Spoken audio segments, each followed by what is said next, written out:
Shalom saudara sekalian dikasihi Tuhan. Tema perenungan firman Tuhan kita hari ini adalah masa depan sungguh ada. Untuk itu saudara, saya mengajak kita semua untuk membuka Alkitab kita. Firman Tuhan diambil dari kitab Amsal pasal yang ke-23 ayat yang ke-18 sampai ayat yang ke-19. Amsal 23 ayat yang ke-18 sampai ayat yang ke-19, demikian bunyi firman Tuhan. Karena masa depan sungguh ada, dan harapanmu tidak akan hilang. Hai anakku, dengarkanlah dan jadilah bijak.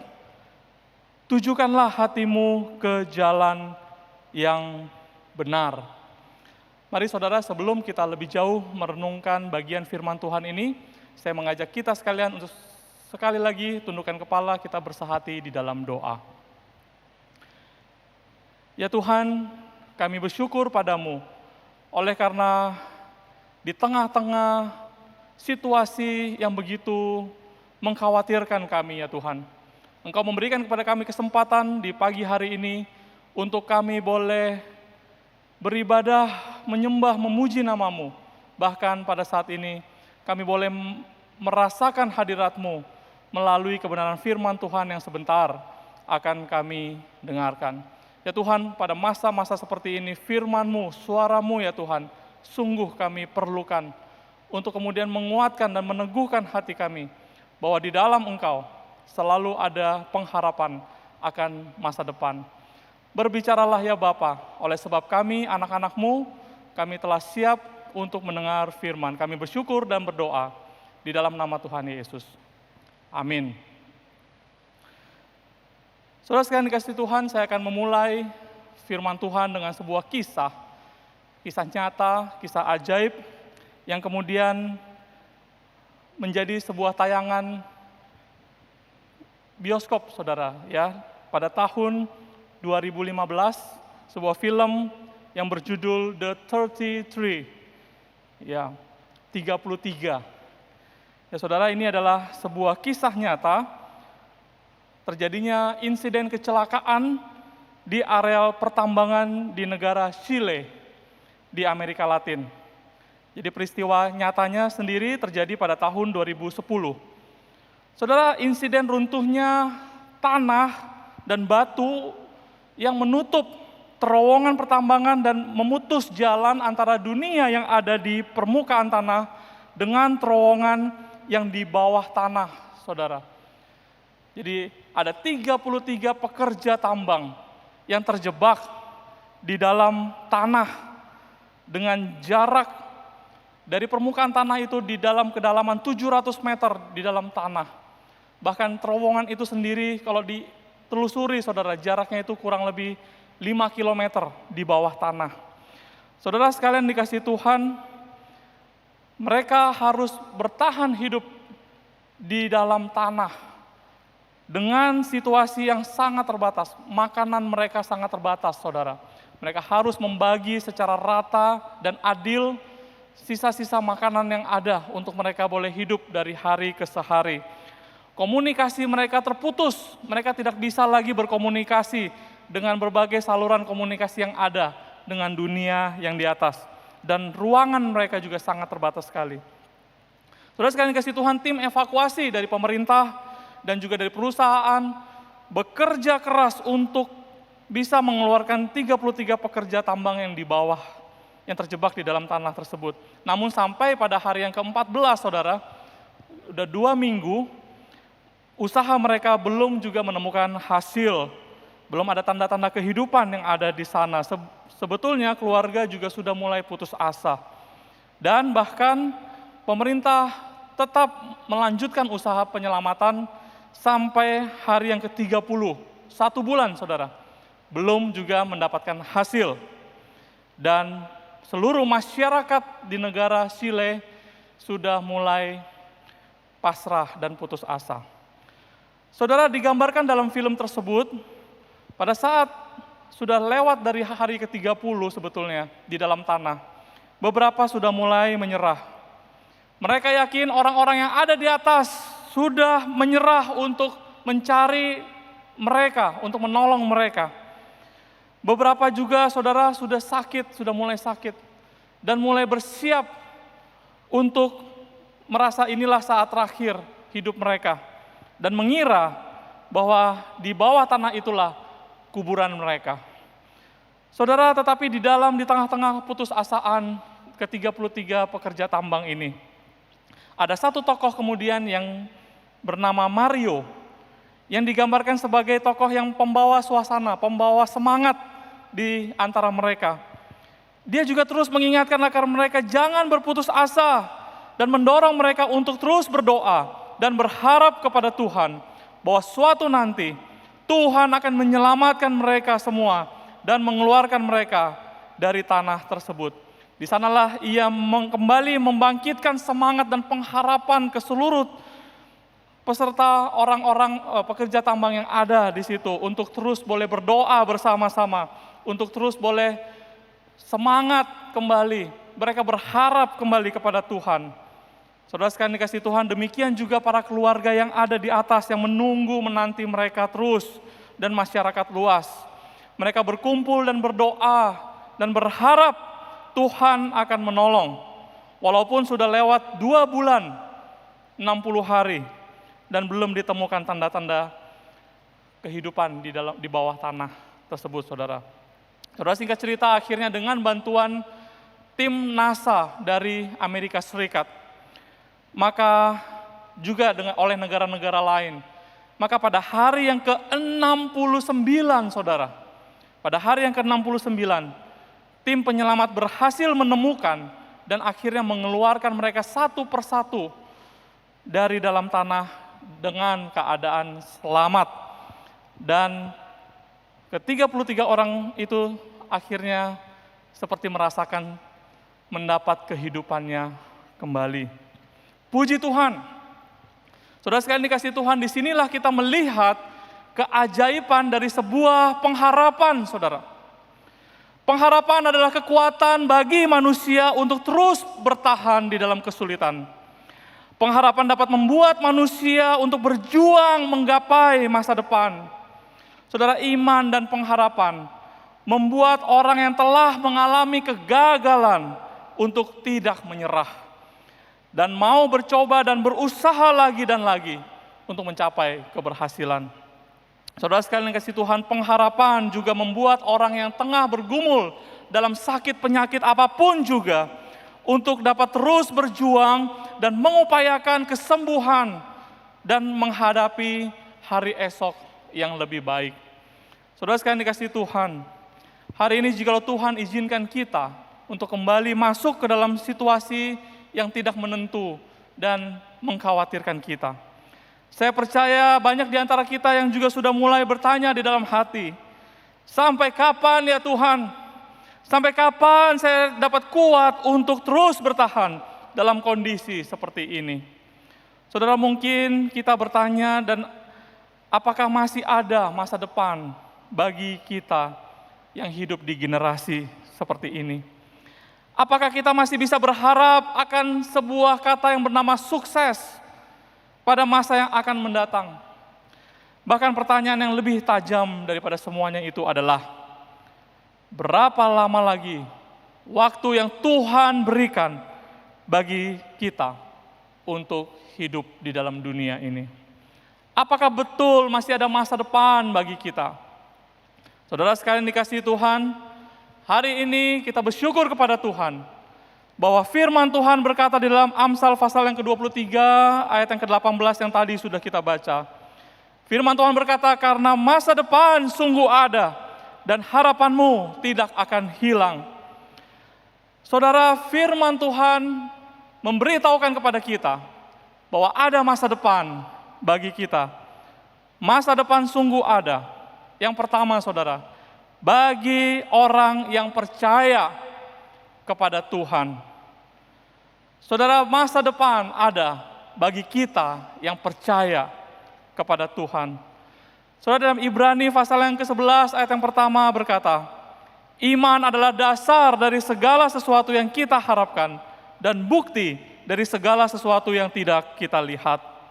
Marilah kita kembalikan arah dan pikiran kita, hati kita kepada Tuhan. Dunia di mana kita hidup hari ini akan selalu memaksa kita untuk keluar, untuk berpaling daripada Tuhan.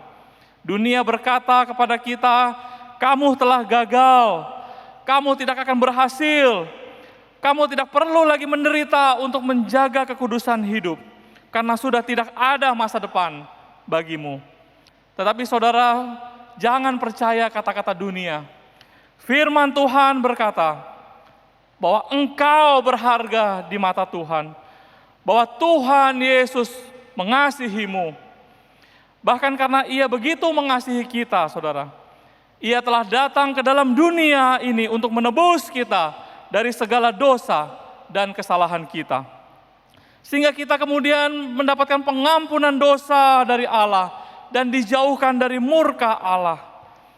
Tuhan Yesus telah mati bagi kita. Dia memberikan nyawanya demi keselamatan kita.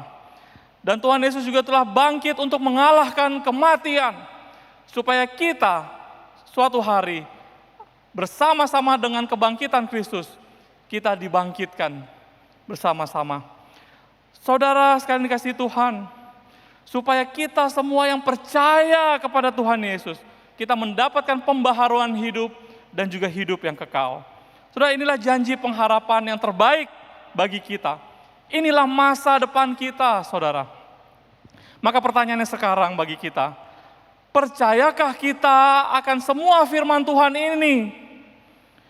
Tetapi saudara, kita mungkin berkata lagi, Tuhan, tetapi kenyataannya di depan mata itu sangat sulit sekali. Saudara, maka sekali lagi, percayakah kita kepada Tuhan?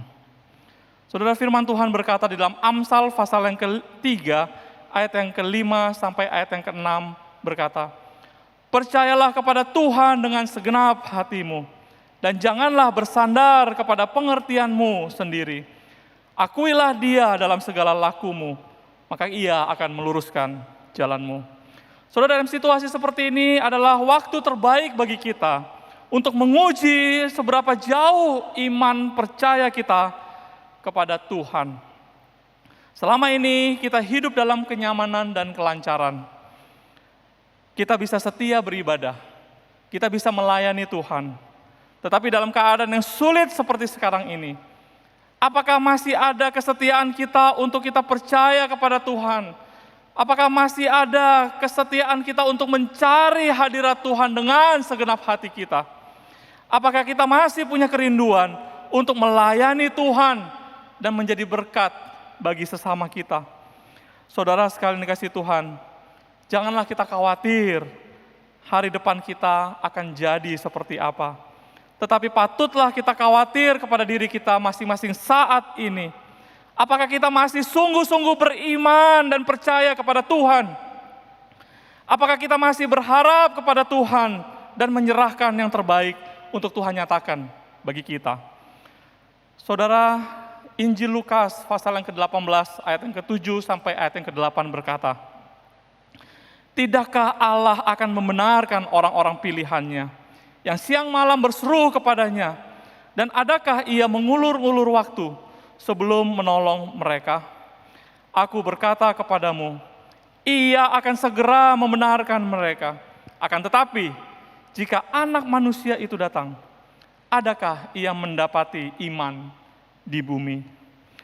Mari saudara sekalian, kita mohon kepada Tuhan agar Roh Kudus terus menguatkan hati dan pikiran kita. Kita harus bangkit dan kita harus menjadi kuat, karena masa depan sungguh ada, saudara, bagi kita yang percaya kepadanya. Saudara, yang kedua, masa depan sungguh ada bagi orang yang setia menantikan waktu Tuhan. Saudara, pertanyaan berikutnya bagi kita adalah, berapa lama kita harus menunggu waktunya Tuhan? Berapa lama sebetulnya waktunya Tuhan, saudara? Bangsa Israel dibuang ke pembuangan Babel selama 70 tahun. Abraham menantikan kelahiran anak pertamanya sampai usianya yang ke-100 tahun. Bangsa Israel dibawa perbudakan Mesir 430 tahun. Saudara, berapa lama waktunya Tuhan? Pada kisah pernikahan di Kana, keluarga kehabisan anggur. Maria meminta agar Tuhan Yesus berbuat sesuatu. Karena dia tahu betul anaknya ini adalah Tuhan. Tetapi kenapa belum ada perbuatan ajaib yang dilakukan selama ini? Maka Maria menunggu dan bermaksud inilah waktu yang tepat untuk meminta Tuhan Yesus melakukan mukjizat yang pertama. Tetapi Tuhan Yesus menjawab dia, "Mau apakah engkau daripadaku, ibu? Saatku belum tiba." Lalu ibu Yesus berkata kepada para pelayan-pelayan, "Apa yang dikatakan kepadamu, buatlah itu." Lalu Tuhan Yesus meminta para pelayan untuk mengisi tempayan-tempayan itu dengan air. Dan ketika dibawa kepada pemimpin pesta, air itu, saudara, telah berubah menjadi anggur. Saudara, pertanyaannya bagi kita adalah, berapa lama waktu antara ketika Maria meminta Tuhan Yesus untuk melakukan sesuatu sampai Tuhan Yesus melakukan mukjizat yang pertamanya? Saudara, kelihatannya tidak lama, bukan? Di sini kita memahami sebuah prinsip yang penting di dalam kita menunggu waktu Tuhan. Bahwa waktu Tuhan, saudara, bukan panjang atau pendeknya, tetapi seberapa waktu yang dibutuhkan untuk terjadinya sebuah transformasi, perubahan yang terjadi di dalam diri kita. Waktu antara di mana kita minta Tuhan masuk terlibat di dalam agenda kehidupan kita, sampai berubah kepada kita merelakan diri akhirnya untuk masuk ke dalam waktunya Tuhan, timeline-nya Tuhan, rencana agung Tuhan yang terjadi di dalam kehidupan kita. So di sini kita mengerti bahwa saat Maria berkata, "Turutilah semua yang dikatakannya kepadamu." Disinilah telah terjadi transisi transformasi antara Tuhan Yesus yang masuk ke dalam agenda jadwal kehidupannya Maria, yang berubah menjadi Maria yang kemudian menyerahkan semuanya kepada Tuhan Yesus. Saudara, ketika kita sabar menunggu waktunya Tuhan, itu berarti telah terjadi transformasi iman kita. Kita bisa berkata, "Ya Tuhan, bukan lagi kehendak-Ku yang terjadi, melainkan kehendak-Mu lah yang terjadi di dalam hidupku." Surah firman Tuhan di dalam Yesaya pasal yang ke-40 ayat yang ke-31 juga berkata demikian, "Tetapi orang-orang yang menanti-nantikan Tuhan mendapat kekuatan baru. Mereka seumpama raja wali yang naik terbang dengan kekuatan sayapnya. Mereka berlari dan tidak menjadi lesu. Mereka berjalan dan tidak menjadi lelah." Saudara sekalian yang dikasihi Tuhan, percayalah, waktu Tuhan pasti yang terbaik. Ketika kita terus menanti-nantikan waktunya Tuhan, disitulah kita sedang berharap kepada Tuhan. Ketika kita berharap kepada Tuhan, disitulah kita mendapat kekuatan yang baru. Kita tidak menjadi lesu dan tidak menjadi lelah. Saudara, Tuhan akan terus memberikan kepada kita kekuatan demi kekuatan. Kekuatan untuk terus berdiri menghadapi segala persoalan yang ada bersama-sama dengan Tuhan. Kekuatan untuk menyelesaikan setiap pertandingan iman yang Tuhan percayakan bagi kita. Itu sebabnya, saudara, mari kita sabar menantikan waktunya Tuhan. Kita kerjakan sekarang apa yang menjadi tugas dan tanggung jawab kita yang masih bisa kita kerjakan saat ini dengan penuh ketulusan dan kesetiaan. Selangkah demi selangkah, saudara, kita akan dibukakan. Sedikit demi sedikit, kita kemudian akan mengerti apa maksud dan kehendak Tuhan yang akan Dia genapi melalui hidup kita. Saudara sekalian dikasihi Tuhan, yang terakhir, masa depan sungguh ada bagi orang yang taat melakukan kehendak Allah. Saudara, firman Tuhan jelas mengajarkan kita bahwa ada masa depan bagi orang-orang yang hidup benar di hadapan Allah. Dan tidak ada masa depan bagi orang-orang yang jahat. Dalam Mazmur pasal yang ke-37, ayat yang ke-37 sampai ayat yang ke-40. Firman Tuhan berkata demikian, saudara. Perhatikanlah orang yang tulus dan lihatlah kepada orang yang jujur. Sebab pada orang yang suka damai akan ada masa depan. Tetapi pendurhaka akan dibinasakan bersama-sama. Dan masa depan orang-orang fasik akan dilenyapkan. Orang-orang benar diselamatkan oleh Tuhan. Ia adalah tempat perlindungan mereka pada waktu kesesakan. Tuhan menolong mereka dan meluputkan mereka. Ia meluputkan mereka dari tangan orang-orang fasik dan menyelamatkan mereka. Sebab mereka berlindung padanya. Saudara sekalian dikasihi Tuhan, di sini dikatakan bahwa ada masa depan bagi orang-orang yang hidupnya tulus, yang hidupnya jujur, dan orang yang suka damai. Tetapi bagi orang yang fasik, orang-orang jahat, saudara, mereka akan dibinasakan oleh Tuhan dan tidak ada masa depan bagi mereka. Saudara, Alkitab mencatat beberapa contoh yang baik bagi kita.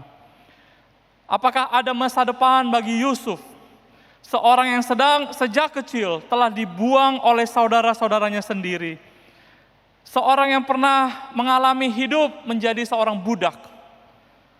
Saudara, ini adalah sebuah profil riwayat hidup yang sangat tidak menguntungkan, bukan? Dia juga hidup pernah mengalami musim kekeringan yang berkepanjangan. Dia hidup dalam sebuah era yang tidak baik, saudara, tidak bagus sama sekali. Bayangkan bangsa sebesar Mesir pada saat itu mungkin bisa runtuh karena dilanda 7 tahun masa kekeringan dan kelaparan. Ketika ada cobaan datang dari istri Potifar yang menggodanya. Bukankah Yusuf bisa berkata begini, saudara? Ya sudahlah, hidup saya sudah memang hancur dari sananya. Saya dari sananya sudah tidak baik nasibnya. Saya memang sudah tidak ada masa depan lagi bagi saya. Untuk apa saya kemudian menjaga kekudusan hidup saya? Saudara yang kasih Tuhan, tetapi firman Tuhan mencatat, Yusuf berusaha hidup benar di hadapan Tuhan. Yusuf ketika ada cobaan datang, Yusuf tidak jatuh ke dalam dosa. Yusuf tidak hanyut dalam kesedihan realita yang dihadapinya. Bagi dunia, Yusuf tidak ada masa depan. Tetapi dengan menolak berbuat dosa dan mencoba hidup benar di hadapan Tuhan, Tuhan telah mempersiapkan sebuah masa depan yang indah, yang gemilang bagi Yusuf. Tuhan mengangkat dia menjadi orang kedua terpenting di dalam sebuah bangsa besar seperti Mesir. Bahkan Tuhan pakai dia menjadi berkat menyelamatkan bangsa Mesir keluar dari ancaman kelaparan, kekeringan selama 7 tahun. Dan bahkan Tuhan menyelamatkan umat Allah, yaitu kaum keluarganya sendiri, melalui peristiwa itu. Saudara sekalian dikasihi Tuhan, demikian juga dengan Abraham. Apakah ada masa depan bagi orang yang telah berusia 99 tahun, tetapi belum juga dikaruniai satu orang anak? Demikian juga saudara, apakah ada masa depan bagi Ayub yang hidupnya menderita di dalam sakitnya yang dia rasakan selama bertahun-tahun? Saudara, apakah ada masa depan bagi umat Kristen mula-mula yang hidup terus dalam masa aniaya pada masa perjanjian baru? Saudara sekalian dikasihi Tuhan, maka Alkitab memberitahukan kepada kita, betul, ada masa depan bagi orang-orang yang berusaha menjaga hidupnya benar di hadapan Tuhan. Abraham kemudian memiliki anak, yaitu Ishak, di usianya yang ke-100 tahun. Ayub kemudian disembuhkan dan dipulihkan Tuhan. Bahkan dikatakan semua yang telah diambil daripadanya dikembalikan berkali lipat ganda. Saudara, umat Kristen percaya di masa perjanjian baru, ketika mengalami aniaya, tidak mengalami kepunahan. Justru dikatakan orang percaya bertambah banyak jumlahnya dan semakin besar tersebar ke seluruh pelosok penjuru bumi. Saudara sekalian dikasihi Tuhan, masa depan sungguh ada bagi orang-orang yang hidupnya benar di hadapan Tuhan. Mari saudara, di tengah-tengah kondisi yang tidak mudah yang kita alami pada saat ini, jangan kita putus asa. Janganlah hidup kita semakin jauh daripada Tuhan. Jangan biarkan iblis berhasil untuk merebut kita dari hadapan Tuhan. Saudara, mari kita jangan pasrah dan kemudian kita jatuh ke dalam berbagai-bagai dosa dan perbuatan-perbuatan yang Tuhan tidak kehendaki. Mari kita jaga hidup kita benar di hadapan Tuhan, saudara.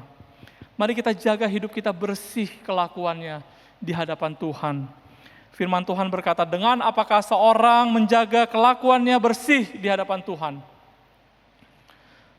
Maka dikatakan dengan menjaganya sesuai dengan firman Tuhan. Mari saudara kita disiplin terus menjaga kerohanian kita. Disiplin berdoa, membaca firman setiap hari. Kita menjaga hidup kita bersih di hadapan Tuhan. Maka percayalah saudara, ada masa depan bagi kita. Ada pengharapan bagi kita.